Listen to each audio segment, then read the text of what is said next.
Sa ating lahat. Magandang umaga! So, pwede bang tumayo ang lahat para sa ating panalangin na pangungunahan ng Ginoong Jeffrey Sapian.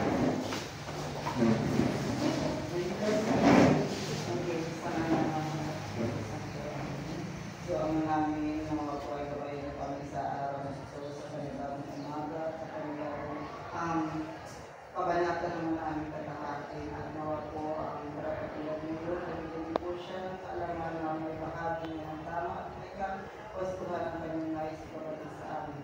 At nawa po ang matapos ng ito na punong-puno ng kaalaman at lahat po ng iyon ay ating dinulo sa iyo sa ngalan ng Yesu Cristo, aming Panginoon. Amen! So magandang umaga muli sa ating lahat. Magandang umaga po, Ginoong Boterios! Umaga din sa inyo. Pero bago kayo umupo, pakihalin muna ang ating mga upuan para tignan kung mayroon sa mga basura sa gilid, sa kaliwa at sa kanan. So wala na? So baka na kayong umupo. So kumusta kayo ngayon? Okay lang. So meron bang lumilibal sa ating klase ngayon?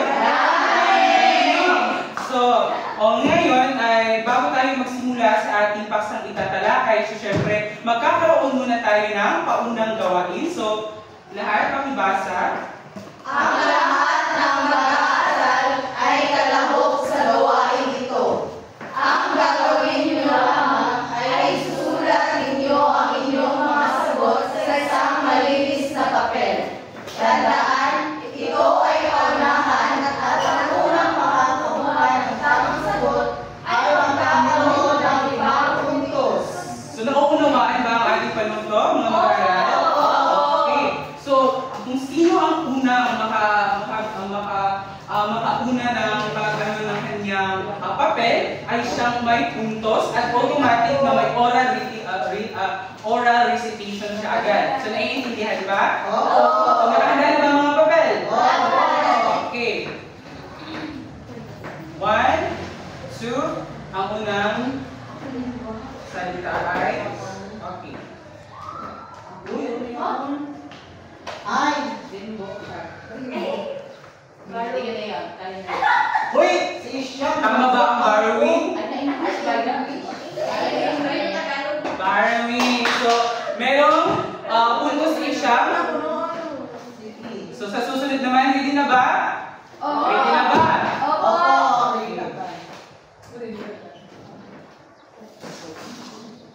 Transition. Transition mo ba? Yung sa'yo mo halay? Transition! Ikaw sunod, Rafi. Ano mo? Transportation! Ako! Transportation!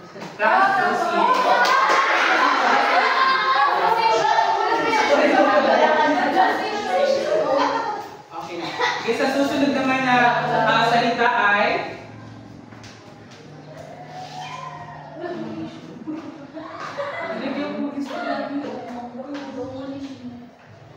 Demolition. demolition. Demolition. Demolition. Demolition. Demolition. Wala. Nakatawa na sa sagot. Okay, sa susunod naman. Tabang. Isyang. Adaptation. So, ano si Isyang? Mali. Adaptation ang sagot. Ay, adaptation sa sa Modelo. So, modelo. Modelo. So, naiintindihan ba? Yeah. So, tapos na ang ating unang gawain. So, sa tingin niyo, ano ang ating paksang tatalakayin ngayon? Modelo ng pagsasalita ng gila. Sa tingin natin, yes. Bago ang ating paksang tatalakayin ngayon, syempre, meron tayong alituntunin na dapat tandaan sa ating sa umaga ito. So, lahat ay huwag gumamit ng cellphone kapag ako nagtatalakay at huwag makipag-chismis sa katabi. Kung mayroon akong makikita ay tatanungin ko, okay? Naintindihan ba? Okay. So, ang layunin ng ating pag-aaral ngayon ay makibasa lahat. Ito ay ang modelo ng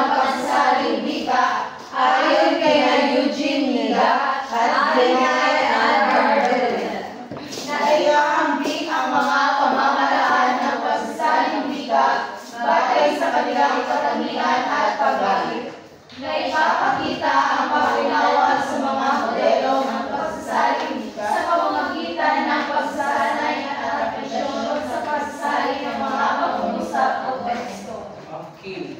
So ang paksa ating tatalakayin ngayon ay ang tungkol sa modelo sa pagsasaling wika. So tama si Binibining Ishin. So palakpakan natin si Binibining Ishin.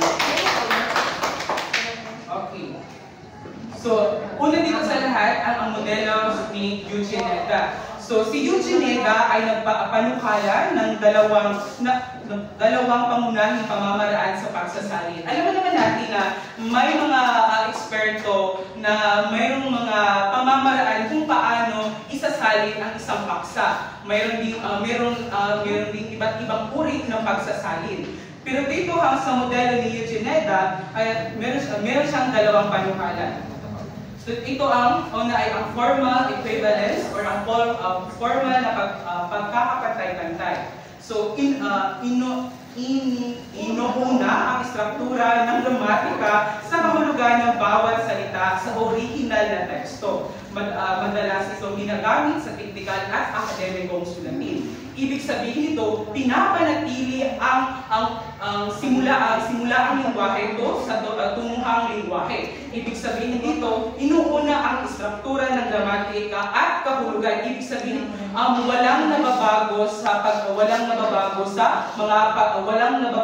kung ano ang sinasalin sa simulaang lingwahe. Okay. Halimbawa dito ang Biblia at ang mga artikulo. Di ba sa pagsasalin, hindi natin nakakailangan talaga na isasalin ito sa kung ano talaga ibig sabihin kasi dapat hindi talaga mabago kung ano talaga ang nakalagay at nakapaloob dito. Okay, dito lang tayo sa dynamic at equivalence or dynamical or functional equivalence. Inuuna ang natural na daloy ng pagkaunawa ng tagatanggap kahit may bahagyang pagbabago sa istruktura ng orihinal. Karaniwan ito sa pampanitikan at reliyosong pagsasalin. Di ba sinabi ko kanina na walang pagbabago. So sa dito sa kang Eugene Neda, meron palang pagbabago pero maliit lang.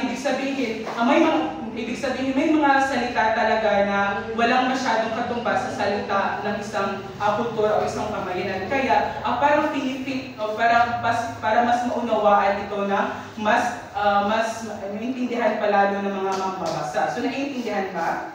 Opo.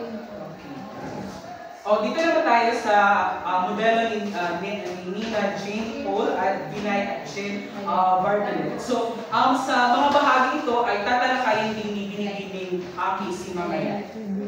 Okay, una dito ang Binay at Bartlett at transition model ay nakabatay sa pagsusuri ng pagsasalin mula sa Pranses patungo sa Ingles. Inilalahan nito ang 7 estratehiya sa pagsasalin na nakapaloob sa dalawang pangunahing pamamaraan. So, ang unang pamamaraan dito ay ang direktang pagsasalin or direct transmissions. So, sa pinakauna dito ay ang borrowing. So, ang borrowing ay paggamit ng salita mula sa original na wika nang hindi isisinalin. Halimbawa, computer sa Ingles at computer sa Pilipino. Di ba pansin natin na ang nabago lang ay ang spelling ng salita. Okay, mga spelling ng salita. Pero sa pagbigkas, di ba, pareha lang. So, yun. So, naiintindihan ba? Di ba, madali lang siyang maunawaan ng borrowing? So, dito naman sa calcing. Ano na yun? Calcing. So, literal na pagsasali ng isang parirala o isang expression. Halimbawa, skyscraper, ang sali naman dito ay gasgas sa langit. So, makikita natin na literal na pagsasali ang ginamit dito na sa calcing. So, naiintindihan ba? So, literal lang na pagsasalin ang isang parila at isang expression. Sa pangatlo naman ay literal na translation. Salin sa sumusunod sa gramatika na target ng wika, ngunit may kaunting pagbabago sa istruktura. Okay dito, sa literal na translation, literal siya, pero may binabagong na mga salita para maintindihan. Kasi sinabi ko nga kanina, may mga salita talaga sa bawat kultura o bawat pamayanan na hindi walang katumbas na wika. Kaya pinifit o parang mas lalo pa itong maintindihan, mas pinapaunawa ng mga tagasalin ang kanilang isinasalin na isang paksa. So, naiintindihan ba? So, yun lang.